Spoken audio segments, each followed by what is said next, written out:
次は荻窪、お出口は右側です。地下鉄丸の内線はお乗り換えです。The next station is 荻窪. The doors on the right side will open. Please change it for the Marunouchi subway line.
次は阿佐ヶ谷、お出口は右側です。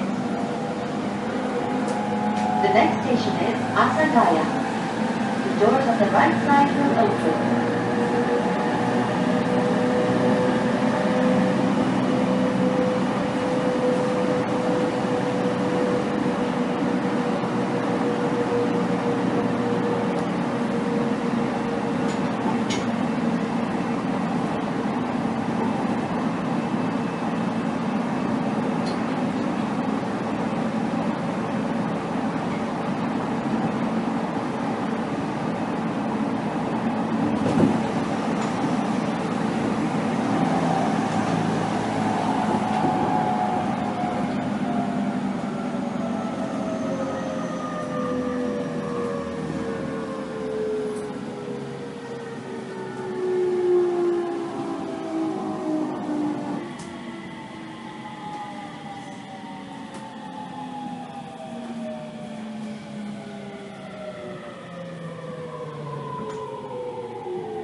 次は高円寺。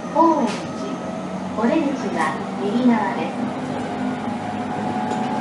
The next station is Kowaiji. The doors on the right side will open.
次は中野。お出口は左側です。この電車は地下鉄東西線直通各駅停車西船橋行きです。次の中野から先は地下鉄東西線に入ります。中央線の各駅停車東中野大久保方面と中央線の快速電車新宿四谷方面はお乗り換えです。The next station is Nakano. The doors on the left side will open. This train will continue on to the Tozai subway line from Nakano. Please change it for the Chuo Line local service for Higashi Nakano and Okubo and the Chuo Line for Shinjuku and Yotsuya. 東中野大久保方面ご利用のお客様、5番線ホームから16時33分津田沼行きをご利用ください。